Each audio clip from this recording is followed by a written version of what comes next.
Hey guys, and welcome to episode 3 of the Resin 101 series. Today we're going to talk about resin tips, tricks, and tools to help you get started. Hey everyone, it's Sam from the Auntie team, and you're watching The Sam Show. Let's go make some fun things. Today I just want to talk about a couple things that you may or may not know of that could help you get started in resin, or maybe you've been doing resin for a while and these are a couple tricks you didn't know. My absolute favorite tool for resin crafting is my silicone mat. I use this for everything. Having it down makes it an easy, cleanable, and secure surface that I know that my resin isn't going to ruin my table, and when I come back in the morning, everything's gonna peel and clean off easily. Resin molds are a great tool to use if you want to get into the resin world. There are so many different types. You can make your own, and the possibilities are endless of what you can do with molds. If you have silicone molds that you're pouring resin into, it's really hard sometimes to keep them completely clean. So a great way to not ruin your mold is to use painter's tape. All you do is rip a little piece off and dab it into the mold and stick all of that leftover resin, those little fuzzies and hairs, and you won't ruin the surface of your mold. A great place to start if you're looking to get into doing tumblers is to getting a tumbler turner. You can get a bunch of these on Etsy, but this one I specifically got from Amazon, and it's awesome because it came with a complete little starter pack. So if you're starting out completely new and want a silicone mat, a couple of mixing sticks, stuff like that, you can always try to get a kit with the tumbler turner. My good old go-to everyday easy cleanup for resin is baby wipes. I use these all the time when I'm working with resin to help clean up messes as I go, and they just help keep things clean and clean off your silicone mats really easily. I got this pack of small little plastic stir sticks off of Amazon, and conveniently I found out that the resin doesn't stick to the plastic, so I've been able to just peel it off when it's cured and reuse it over and over again. They are super helpful for mixing in additives like different dispersion colors, glitter, or mica powder in small doses of resin. A great go-to is medicine cups. These are great for mixing small batches if you're just doing 1 or 2 tumblers, or if you want to mix a bunch of different colors in small little doses. Using medicine cups are a great way to do that. You can actually get most of the cured resin out and reuse them a lot, but if you want a more eco-friendly alternative, you can find small silicone mixing cups. I like to use the 100 milliliter mixing cups for most of my resin projects, as long as it's not any bit bigger, but it is super helpful for using it for most of the molds I use. For my bigger resin mixes, like my thicker deep resin pour molds or a wider, bigger mold, I like to use these measuring cups from the Dollar Tree, and the cured resin pops right out when it's all done. So the next day you can go and peel it out and reuse it again. I like to use this also with the Jasmonite because it cleans easy out, and it was $1.25 from the Dollar Tree.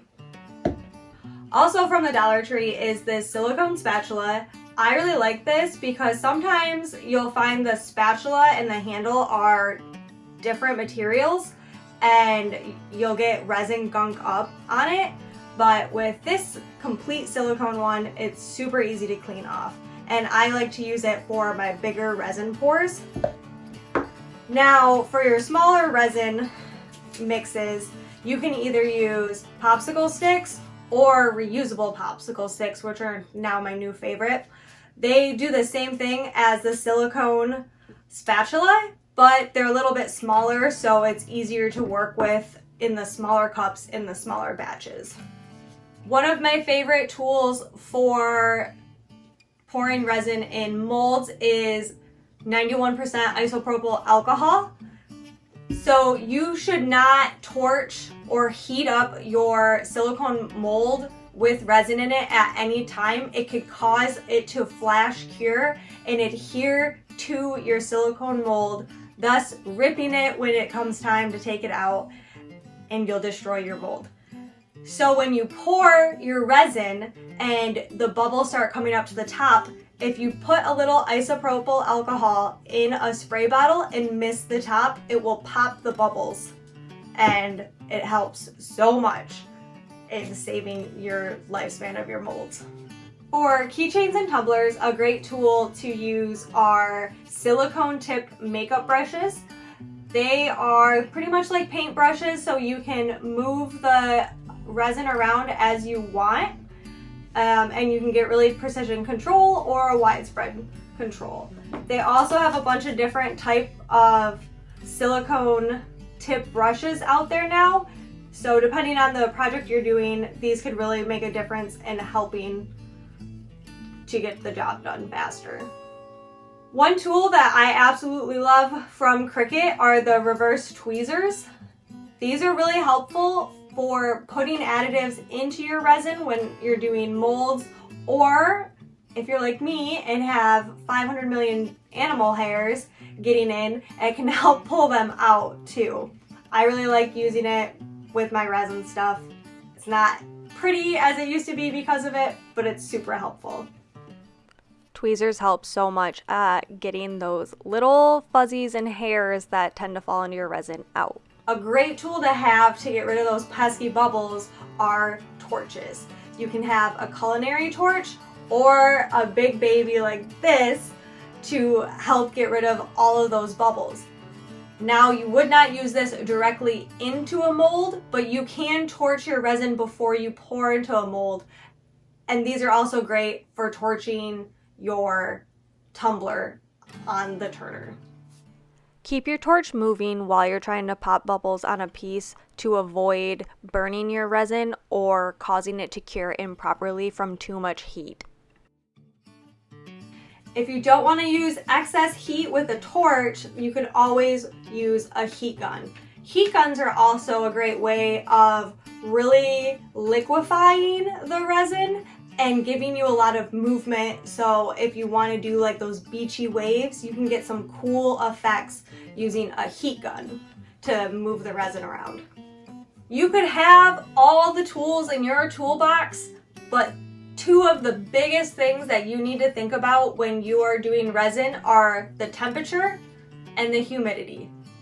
The temperature and the humidity of your workspace can drastically affect how your resin reacts. If you look at your brand of resin, it should tell you the best temperature and humidity that the resin cures in. Most of the resin I use prefers to be between 70 and 80 degrees Fahrenheit and under 60% humidity. Now, I have to change the space in my room depending on the time of year since I live in Michigan. Currently, it's early spring, so it is best for me to have a space heater in my room to help bring up my room temperature to be in the mid 70s. And I also add humidity because it is really dry. Normally, the really dry temperature doesn't affect the resin, but the dust, the particles, and everything else are a pain in the butt when it comes to the drier weather. Now, in the summertime, I might have to bring in a dehumidifier if it's too humid in my room, and I have to make sure I have the air conditioner going to help bring the temperature down.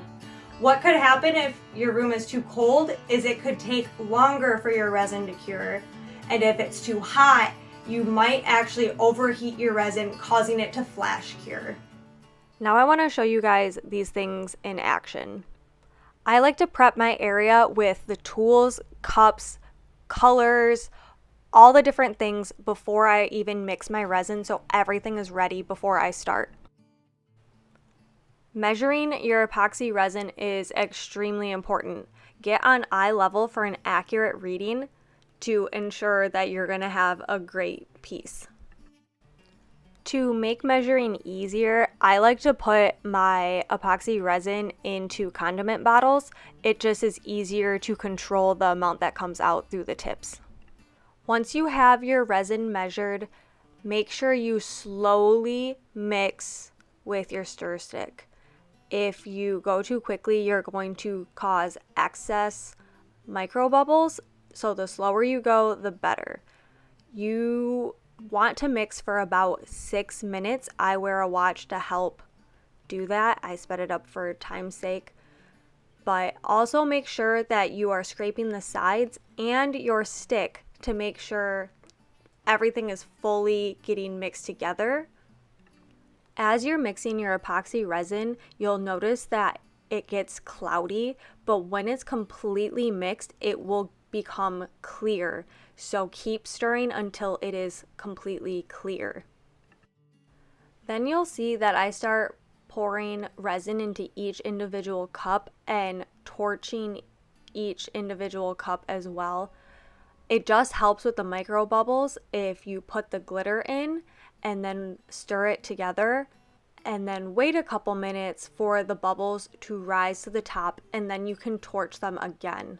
This is just a trick that I use to minimize the bubbles that are in my molds. Once again, remember not to hold the torch there long, as you can overheat or burn your resin.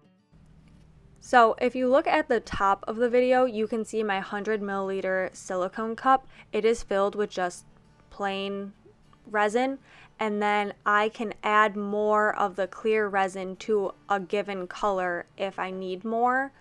I like doing it this way because sometimes you'll need more of one color, and if you mix all of it before, you're kind of stuck with what you already have mixed.